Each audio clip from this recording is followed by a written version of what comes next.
और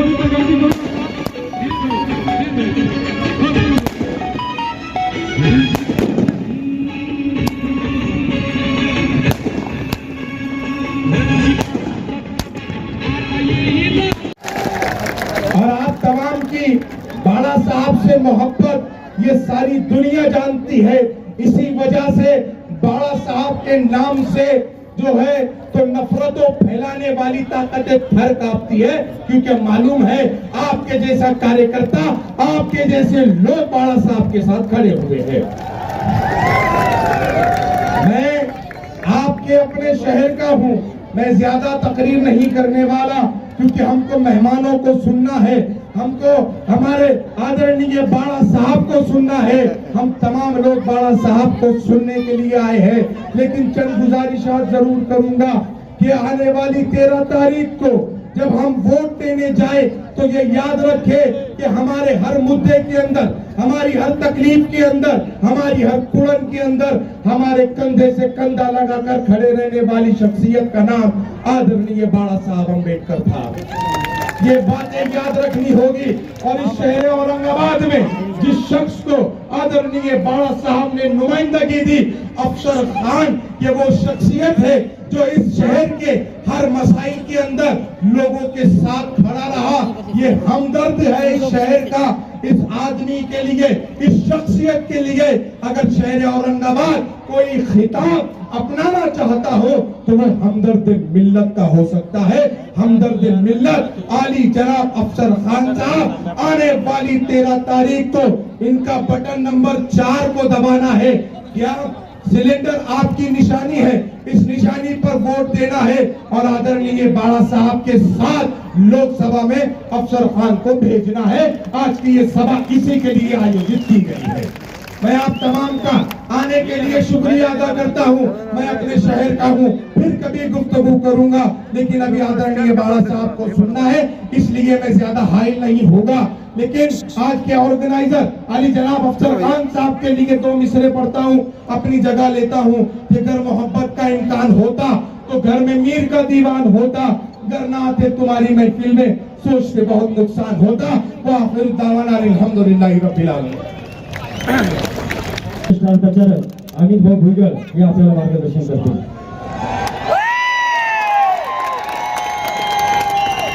आजच्या लोकसभा उमेदवार अफसर खान यांच्या प्रचारात सभेसाठी उपस्थित असलेले आदरणीय बाळासाहेब आंबेडकर, मंचावर उपस्थित सर्व पदाधिकारी, इथं जमलेल्या सर्व तमाम माझ्या बंधू आणि भगिनींनो, आपल्या सर्वांना सगळ्यात आधी जय भीम, जय भीम। आज लेंस सामने येणाऱ्या 13 तारखेला थोड़ा सामने आपलं इलेक्शन आहे कोने से जाके आणि आपण बघत असाल की गेले कितीतरी वर्ष सातत्याने इथे असणाऱ्या मुसलमानांसाठी, इथल्या बहुजनांसाठी, इथल्या दलितांसाठी इलेक्शन तर आता आलं, परंतु ज्या वेळेस इलेक्शन नसतं आणि त्यावेळेस दलितांवर अन्याय होतो, मुसलमानावर अन्याय होतो, त्यावेळेस कोणी इंडियाचा माणूस येतो का आपल्याला? कोणी शिवसेनेचा, काँग्रेसचा, राष्ट्रवादीचा? आमच्यासाठी कोणी जर येत असेल तर ते फक्त बाळासाहेब आंबेडकरांच्यासाठी येतात। मग इलेक्शन आल्यावर आपण हा विचार केला पाहिजे की गेल्या अनेक वर्ष बाळासाहेब आंबेडकरांची एक ढाल म्हणून आमच्या पाठीमागे खंबीरपणे उभे आहे आणि बाळासाहेब आंबेडकरांच्या उमेदवाराला या देशाच्या लोकसभेमध्ये आपण पाठवलं पाहिजे। 2019 ला आपण आदरणीय बाळासाहेब आंबेडकरांनी वंचित बहुजन आघाडीने या औरंगाबाद जिल्ह्यामध्ये उमेदवाराला एका पाठिंबा दिला, फक्त पाठिंबा दिला नाही तर पूर्ण ताकदीने त्याला या ठिकाणी निवडून आणण्याचं काम केलेलं आहे। माझी तुम्हाला विनंती आहे की आज आपल्या वस्त्या वस्त्यामध्ये जेबी म्हणून, मी तुमचा भाऊ आहे म्हणून असं त्या ठिकाणी सांगण्याचं काम केलं, परंतु ज्या वेळेस त्याची वेळ होती त्याने त्याची वेळ काढून घेतली आणि विधानसभेला माझी वेळ होती त्यावेळेस त्यांनी आमच्यापासून दूर होण्याचं काम त्या ठिकाणी केलेलं आहे. त्याला लक्षात ठेवा, लक्षात ठेवा माझ्या माता भगिनींनो, माणसाला किंवा आम्हाला धोका देणाऱ्या माणसाला मी आपल्या सगळ्याला हीच विनंती करतोय की 13 मेला. त्याचबरोबर महाराष्ट्राचे नेते अमित भाऊ भुईगळ, मुस्लिम इत्तेहाद फ्रंटचे अध्यक्ष जावेद भाई कुरेशी, आदरणीय व्यासपीठ मित्र हो, येणाऱ्या 13 तारखेला जालना आणि औरंगाबाद या ठिकाणी मतदान होणार आहे.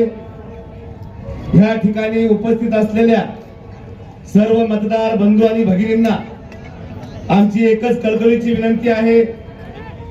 जालना असेल, औरंगाबाद असेल, आम्हा या ठिकाणी अफसर खान आणि जालन्यामधून मी धनगर समाजातून येतो, ओबीसी मधून आदरणीय बाळासाहेब आंबेडकरांनी मला त्या ठिकाणी उमेदवारी दिलेली आहे. येणाऱ्या 13 तारखेला आपण सर्वांनी स्वतःच मतदान करून घेणे, त्याचबरोबर इतरांचं 5 मतदान कसं करून घेता येईल आपण करून घेणे. मित्र हो, माझ्या धनगर समाजाची ह्या महाराष्ट्रामध्ये राजकीय दृष्ट्या खूप वाईट परिस्थिती आहे. ज्या राज्यामध्ये धनगर समाज 2.5 ते 3 कोटी असून ह्या धनगर समाज याने वेळोवेळी प्रत्येक पक्षाला मतदान करून मग ह्या ठिकाणची काँग्रेस असेल, ह्या ठिकाणची भारतीय जनता पार्टी असेल, सत्तेत बसवण्याचं काम केलेलं आहे. आमच्या आरक्षणाच्या वेळेस भारतीय जनता पार्टीने आश्वासन दिलं होतं, धनगर समाजाने आम्हाला सत्ता द्यावी. पहिल्या कॅबिनेट मध्ये आम्ही धनगर समाजाचा आरक्षणाचा मुद्दा निकाली काढू. पण मित्र, दुर्दैव या समाजाचं अनेक बैठका झाल्या, पण अद्यापही धनगर समाजाच्या आरक्षणाचा मुद्दा भारतीय जनता पार्टीने निकाली काढलेला नाही. धनगर समाजाला वेळोवेळी आश्वासन दिलं जातं आणि वेळ आली त्यावेळेस या समाजाला गाजर दाखवण्याचं काम या ठिकाणचे सत्ताधारी पक्ष करत आहे. आज आपण महाविकास आघाडीची यादी तपासा, महायुतीची यादी तपासा. या ठिकाणचा 1.5 ते 2.25 कोटी मुस्लिम समाज या महाराष्ट्रामध्ये आहे. 2.5 ते 3 कोटी माझा धनगर समाज आहे. पण दोन्हीचे उमेदवारांची यादी जर तपासली तर दोन्हीकडे आज महाराष्ट्रामध्ये धनगर एक उमेदवार नाही आणि मुस्लिम समाजाला सुद्धा या ठिकाणी एक उमेदवार देण्याचं काम केलेलं नाही. खऱ्या अर्थाने या ठिकाणच्या शोषित पीडित समूहाला ह्या महाराष्ट्रामध्ये न्याय देण्याचं कोणी काम करत असेल ते विश्वरत्न डॉक्टर बाबासाहेब आंबेडकरांचे नातू आदरणीय बाळासाहेब आंबेडकर. पार्लियामेंट औरंगाबादी हल्के के उम्मीदवार अफसर खान साहब, अमित भुईगल साहब, योगेश बंद साहब,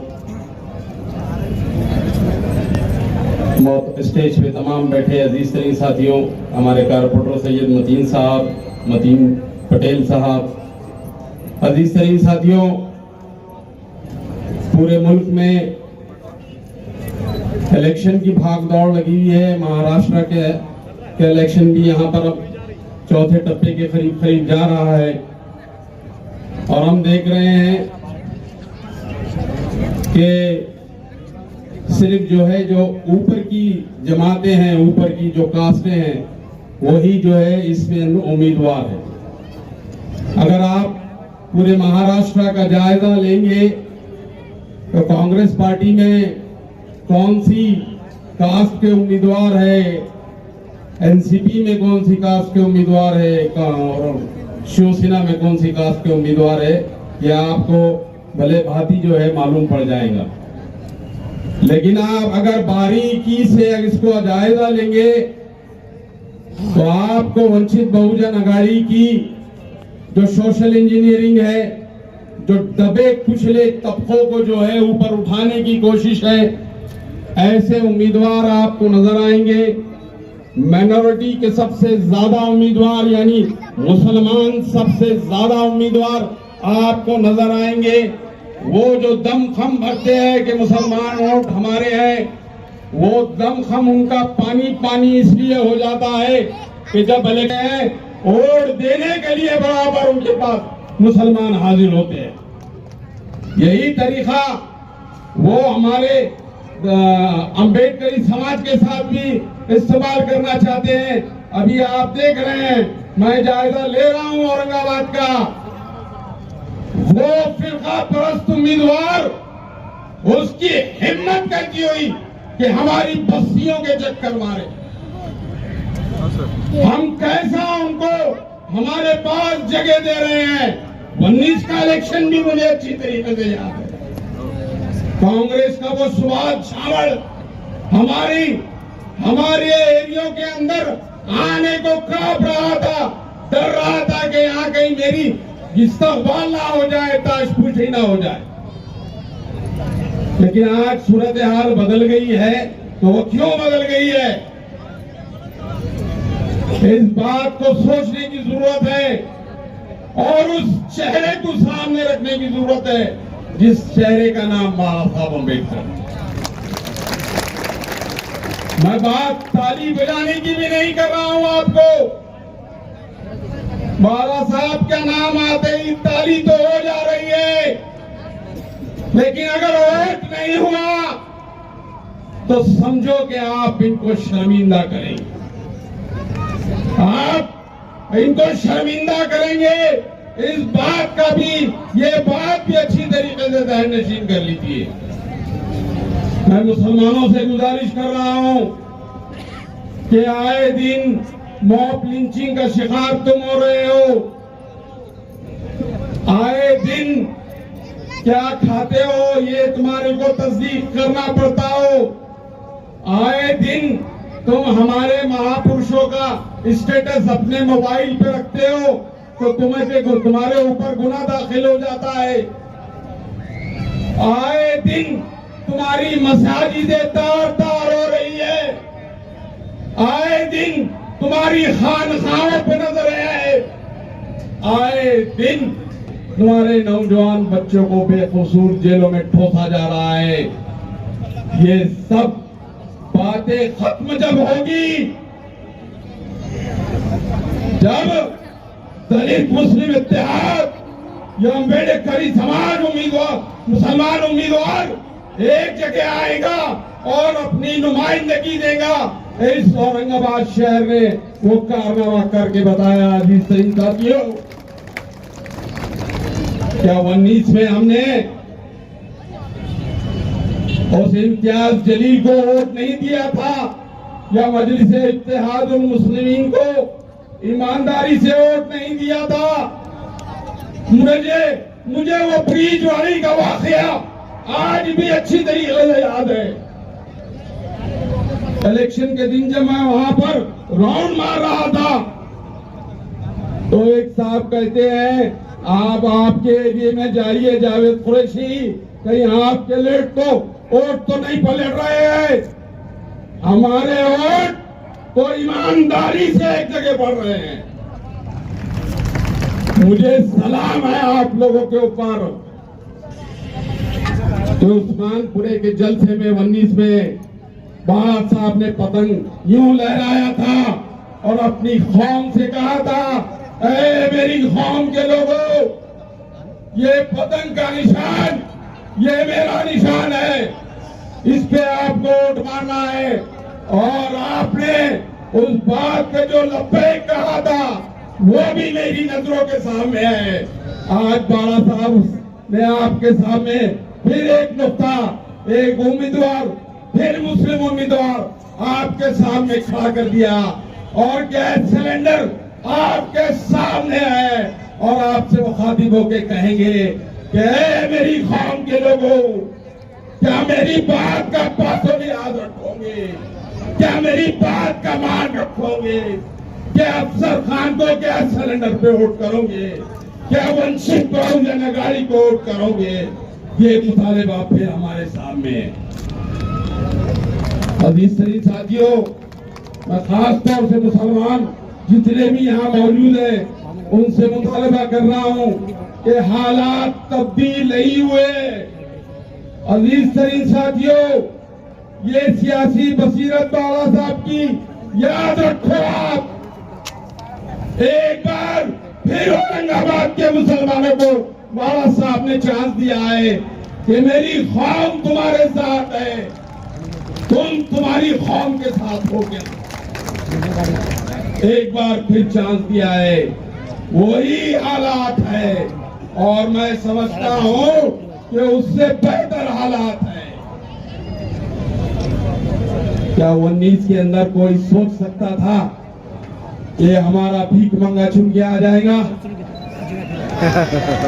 कोई सोच सकता था? मैं खुद नहीं सोच सकता था। मैंने इसके खिलाफ में बातें की कि कुछ भी हो जाए, हमारे पास नंबर नहीं है, हम चुन के नहीं आते, भीख मंगे सुन ले। लेकिन मैं गलत साबित हो गया, 100% गलत साबित हो गया। और जब मैंने आप लोगों के बीच में वोट डालने का वो नजारा देखा, खुदा की कसम, सलाम है आप लोगों को, सलाम है आप लोगों को, सलाम है आप लोगों को कि अपनी लीडर की आवाज पे ऐसा लब्बैक कहे आपने, ऐसा लब्बैक कहे कि औरंगाबाद की तारीख बन गई, महाराष्ट्र की तारीख बन गई कि 2 कौमों के वोटों पे एक मेंबर ऑफ पार्लियामेंट चुन के चले गए। अजीज सली साथियों, वही वक्त है, कोई तब्दीली नहीं है। आप सोच रहे होंगे कि तब्दीली है, जैसा पहले वोट डाले थे वैसे ही वोट डालो, इंशाल्लाह आपको जो है कामयाबी मिलेगी। और मुसलमानों, आपको आप समझ रहे हैं ना, आपको क़यादत होना, तो क़यादत फिर आपको मिलेगी अफसर खान की शक्ल में। अजीज साथियों,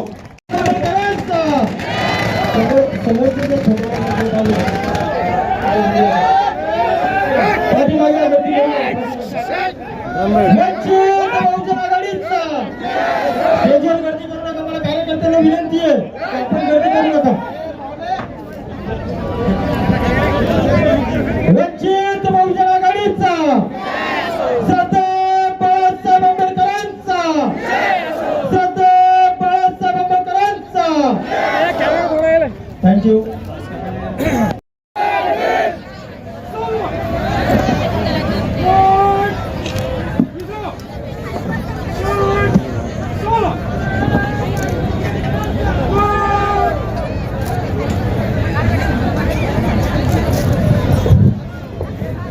जनरल सलाम मिलेगा, सलाम तो जय भीम, जय भीम, जय भीम। प्राइड तो प्राइड लाइन तो। थँक्यू। त्यानंतर अफसर खान उमेदवार हे आपल्या संत बाळासाहेब आंबेडकरांचे या ठिकाणी सत्कार करतील। या ठिकाणी अफसर खान उमेदवार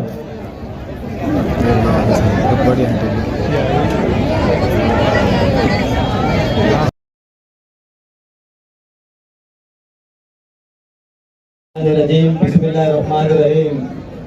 नारे तकबीर, जय भीम, जय भीम, जय भीम।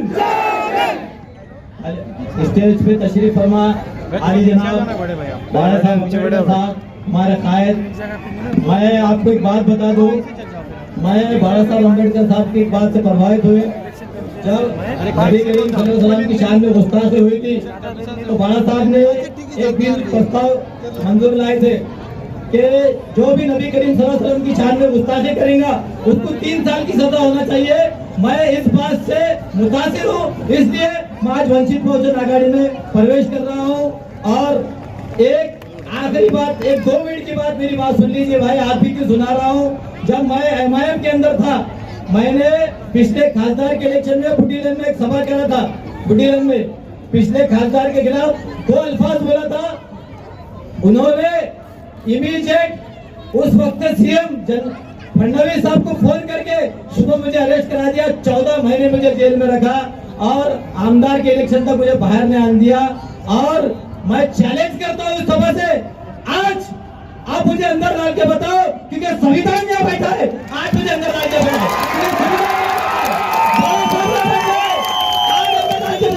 माने देने दो। और रही बात अफसर खान की बात, मैं जब सभागृह के अंदर मैं जब मुद्दे उठाता था तो कोई भाई का लाल मेरे साथ नहीं था, वो सिर्फ अफसर खान था। अफसर खान ने मुझे सपोर्ट किया और हमेशा सपोर्ट करते रहे। और एक बात बता दो, मैं 14 महीने जेल में था तो मेरी माँ दारुसलाम हैदराबाद गई, रमजान का महीना था, दारुसलाम के अंदर रोजे के अंदर मेरी माँ दारुसलाम के इर्द गिर्द भटक रही थी। असद अवी से कांटेक्ट करने की कोशिश करी थी, मेरे बच्चे को बाहर लाओ, मेरे बच्चे को बाहर लाओ। ये असद अवी ने मेरी माँ को धुतकार क्या कह दिया, मेरे भाई मेरी माँ को धुतकार क्या कह दिया।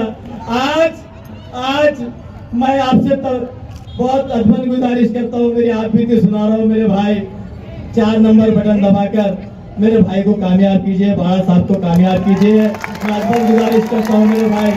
मेरी माँ रोने की हालत में इधर भटक रही थी। मैं बता नहीं सकता, मैं 14 महीने इन्होंने मेरे साथ क्या किया, मुझे झूठे केस में फंसाया। आप फडणवीस से इनकी साठगांठ है, साठगांठ है इनकी। वो सिंगारे बोलता पियाए, हमको ऊपर से प्रेशर है। अरे किसका प्रेशर है? अरे फडणवीस का प्रेशर है बोलता। मेरे को 14 महीने जेल में रखे, मेरा खानदान, मेरे लोग मेरे घर तक आके मेरा खानदान तबाह बर्बाद कर दिया। अगर आज कुछ लोगों की दुआओं से, तुम्हारी लोगों की दुआओं से टिका हुआ हूँ और इंशाल्लाह खबर में ठंडा होऊंगा और एमआईएम को यहाँ से जड़ से उखाड़ने का काम मजलिस आगाड़ी करेंगे, बाला साहब करेंगे। मैं मुसलमानों से अपील करूंगा, 2 लाख से गिनती स्टार्ट होंगी। वंचित बहुजन आघाड़ी बाला साहब के पीछे खड़ा है, 2 लाख से गिनती स्टार्ट होंगी। मुसलमानों 2 लाख वोट दे दो, हमारी सीट निकट इंशाल्लाह। और आखिरी चंद 4 पे अपनी बात खत्म करूंगा। टाइम 4 नंबर बटन दबाकर गैस सिलेंडर को कामयाब कीजिए।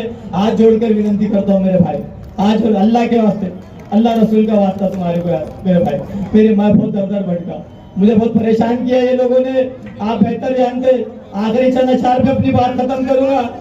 हर सिमत मचलती किरणों ने अब सोने शबे गम तोड़ दिया, अब जाग उठे हैं दीवाने, दुनिया को जगा कर दम लेंगे। ये बात आया है दुनिया पर, हम फूल भी है तलवार भी है, या बज़ में जहां महकाएंगे या खून में नहा कर दम लेंगे। सोचा है कफील अब कुछ भी हो, हर हाल में अपना हक लेंगे, इज्जत से जिए तो जी लेंगे या जाम में शहादत पी लेंगे। अल्लाह अकबर, जय भीम जय भारत। शक्ति दिल्ली में बैठी है, हमको और आपको मिलके जातिवादी शक्ति को उखाड़ कर फेंकना है, क्योंकि जातिवादी शक्ति मनोवादी संविधान बदलने की बात करती है, एनआरसी लाने की बात करती है, हिंदू राष्ट्र बनाने की बात करती है।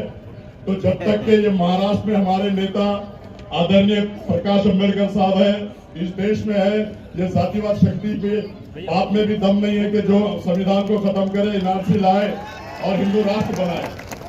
आज मैं आप लोगों को बताता चलूं कि आप सबको माननीय आदरणीय प्रकाश अंबेडकर साहब को सुनना है, लेकिन जो ये रूमर्स फैला रहे हैं, जो हवा फैला रहे हैं कि प्रकाश अंबेडकर साहब ने एक मुसलमान के खिलाफ मुसलमान दिया, तो मैं आप लोगों को बता दूं कि पूरी शिद्दत और पूरी ताकत के साथ प्रकाश अंबेडकर साहब का ये सिपाही आप लोगों के सामने बोलता है, पूरी ताकत के साथ। बाला साहब मेरे पीछे खड़े हैं, दलित समाज मेरे पीछे खड़ा है, 2 से 2.5 लाख वोट बाला साहब के शुरू होंगे और उनको 1 से 2-2.5 लाख तक आना पड़ेगा। मैं मुस्लिम भाइयों 25 साल से आप लोगों की खिदमत कर रहा हूं, आप लोगों के साथ हूं, हर मसले मसाइल में मैं आप लोगों के साथ आता हूं। तो आप लोगों को आने वाली 4 तारीख को 13 तारीख को 4 नंबर के बटन को दबा के भारी अक्षर से, मुझे नहीं बाला साहब को आपको ताकत देना है, बाला साहब के साथ सिपाही को ताकत देना है और लोकसभा में जाकर मोदी और अमित शाह की आंखों में आंखें डालकर ये अफसर खान बात करेगा, ऐसा मैं कहता हूं। दूसरी बात मैं ये बता दूं कि बाला साहब पूरी डंके की चोट पे अफसर खान के पीछे खड़े हैं और डंके की चोट पे अफसर खान औरंगाबाद शहर से और जिले से चुन के आएंगे, डंके की चोट पे आप लोग मुझे साथ देंगे। और ये लोग बोलते हैं तो सुन लो ये कितने लोगों को कहां कहां गिराते हैं। अभी हैदराबाद की इलेक्शन हुई, 4 उम्मीदवार वहां मुसलमान थे, जिसमें मोहम्मद अजहरुद्दीन जो वर्ल्ड फेमस प्लेयर है उसके सामने मुस्लिम कैंडिडेट दे दिया।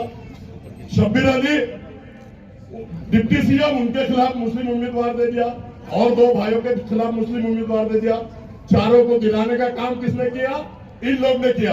अरे 12 साहब तो चुना कर लाने के लिए अफसर खान को दिए हैं, और अल्लाह के फजलो करम से आप लोगों को सिर्फ साथ देना है, और 12 साहब मेरे साथ है, दलित समाज मेरे साथ है, और आप लोगों को साथ दे के मुझे चुना कर देना है। दूसरी बात मैं आपको बता दूं, बॉम्बे में आरिफ नसीम खान को 250 वोटों से गिरा दिया गया, बाबा सिद्दीकी को गिरा दिया गया, नवाब मलिक को गिरा दिया गया, फरहान आजमी को गिरा दिया गया। किसने गिराया? इन लोगों ने गिराया, और ये हम इनको बंद कर दिया गया, हम उनको गिराने के लिए खड़े। अरे हम तो डंके की चोट पे चुन के आने के लिए खड़े।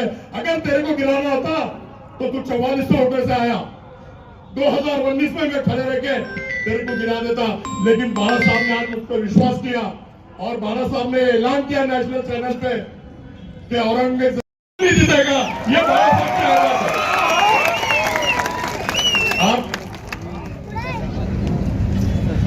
आज आप लोगों के सामने जैसे 2 बार उन लोगों ने झोली फैलाया और आप लोगों ने उनकी झोली भर दिया, तो आने वाली 13 तारीख को आप लोगों को गैस के बटन पे दबाकर इतनी जोर से बटन दबाओ कि ये बच्चा लोकसभा में जाए और जातिवादी शक्ति को उखाड़ कर फेंके। ऐसा मैं कहता हूं। और वो झोली फैलाते, मैं भी आप लोगों के सामने झोली फैला रहा हूं। अल्लाह के वास्ते, रसूल के वास्ते मेरी भी झोली भर दो, मेरी भी झोली भर दो। एक बार भर दो, एक बार भरेंगे तो बार बार भरते रहेंगे, ऐसा मैं कहता हूं। भाई लोग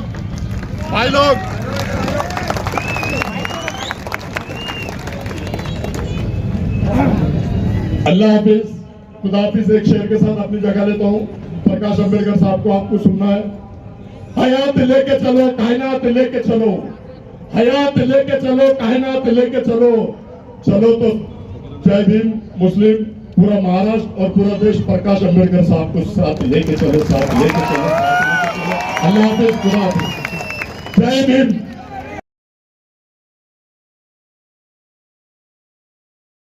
इस देश की जो अर्थ मंत्री है निर्मला सीतारमण, उनके जो पति है बरकला प्रभाकरन, उनकी 10 या 12 दिन पहले वीडियो पे मुलाकात है, और उस वीडियो के मुलाकात में उन्होंने कहा है कि अगर दोबारा मोदी चुन के आते हैं तो संविधान के बचेगा तो नहीं, लेकिन उन्होंने मुसलमानों को आगाह किया है, ईसाइयों को उन्होंने आगाह किया है, और ये कहा है कि अगर बीजेपी और मोदी दोबारा सत्ता पर आते हैं तो मुख्यमंत्री के वक्त में जो गोधरा में हुआ, मुख्यमंत्री के वक्त जो गोधरा में हुआ, और प्राइम मिनिस्टर होते हुए जो मणिपुर में हुआ कत्लेआम जो हुई, वही सिलसिला वो कह रहा है कि भारत के गली गली में हो, भारत के गली गली में होगा। ये कोई छोटा मोटा आदमी नहीं है।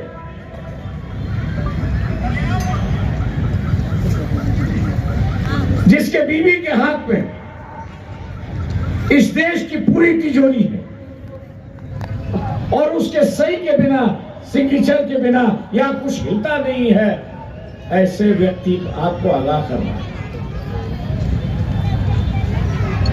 इसलिए इस बात को नजरअंदाज मत करो, इस बात को आप नजरअंदाज मत करना। कुछ लोग मुझे कहते हैं इतिहास का दोहराना कि हम तो लड़ने वाली कौन है। मैं उनसे ये पूछता फिर गोधरा में क्यों नहीं लड़े भैया? बदले की भावना क्या, तो फिर गोधरा में क्यों नहीं बदला लिया? ये जो इतिहास जो है वो सबक सिखाता है कि वे हम लोग लड़ना चाहिए। ये नहीं कि उसकी दुआ दे के हम लोग ये करें। अगर हम लड़ेंगे नहीं तो अपने आप को बचाएंगे नहीं, और लड़ना है तो या इस बार वोट के माध्यम से लड़ना है, और यही देखना है कि हम लोग दोबारा इतिहास इस औरंगाबाद में दोबारा।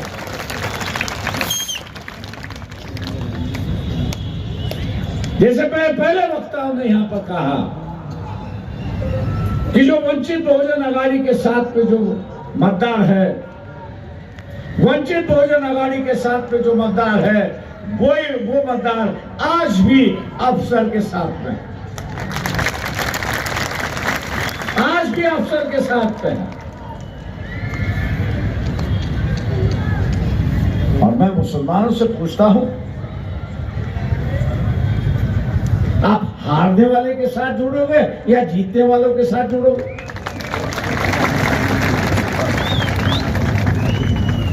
गलतियां तो मुसलमान करते आ रहा है। औरंगजेब के मजहब पर वंचित बहुजन अघाड़ी है। मोहम्मद पैगंबर का बिल जो है वो वंचित बहुजन अघाड़ी ले आए।